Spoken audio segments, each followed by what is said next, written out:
Hi guys, yeah, today I just want to say shame on you.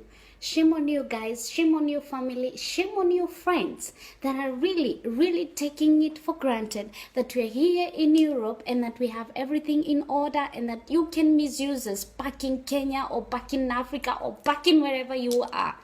I'm so upset because a friend of mine today called me because a friend of mine that I physically knew this girl. She was working in the UK and she was sending money back home to Kenya. And after she was sending back money back home to Kenya, that the people in Kenya or her mother should build the house for her. So this woman, this mother of hers, she did not buy the land. She pretended she has bought a land. She started making pictures of other buildings, and this girl in the UK made everything sure she was sending money back home to Kenya to her mother.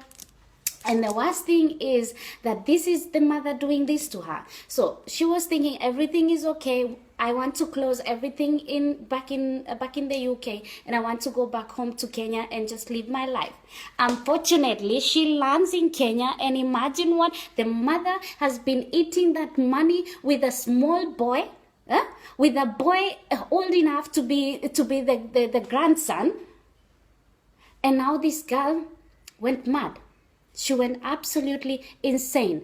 A friend of mine is calling me today and telling me, Martha, you need to help this friend. She is outside sleeping in the cold, running like a mad woman because of a mother, because of her mother. You mothers, you fathers, you sisters and brothers that are taking our money for granted. My God, I live in Germany. Outside there is not money plants. Hello? I go to work. She was washing old people. She was doing a job to wash old people for 8 years. And you as a mother, that's how you're going to repay her? For 8 fucking years? That's how you're going to do your own daughter?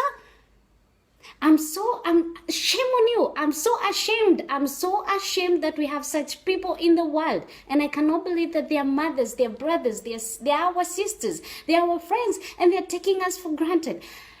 I'm telling you, here in Europe, we are working hard. We are working really. Some of us have 4 jobs that we are working. We are not going outside and plucking money from the trees. We are working hard. And if you don't understand that and you take it for granted, and I'm sorry to say it to your face, but shame on you. Shame on you. Some of you, we send you money. You don't even have the audacity to call us back and say thank you.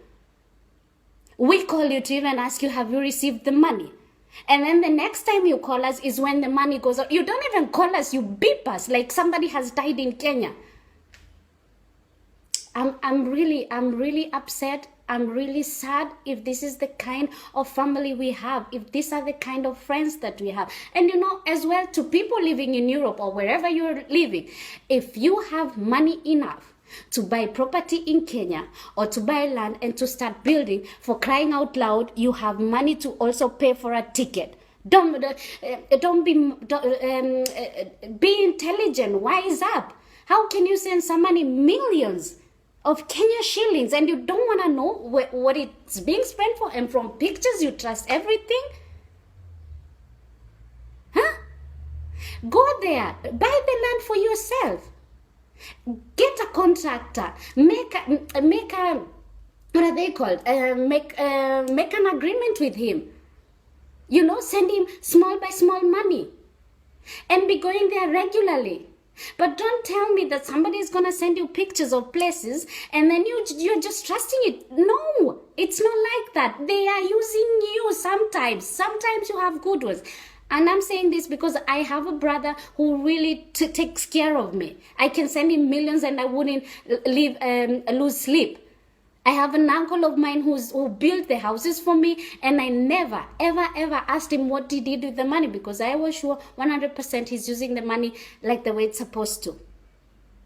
But if you don't have people you can trust, or if you have doubt, but even then, I went and bought the land for myself. So I knew where the land was. He wouldn't send me just pictures.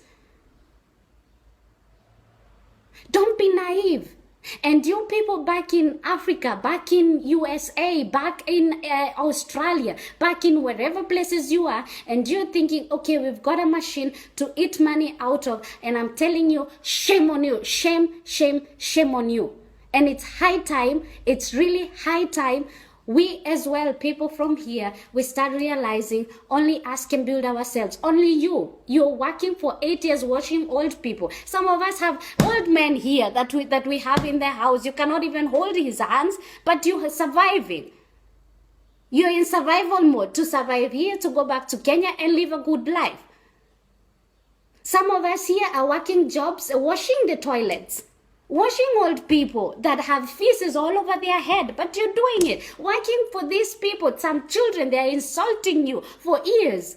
And if this is the thank you, after I've worked so hard, I send money, and you see it like I'm outside and plucking it like leaves outside.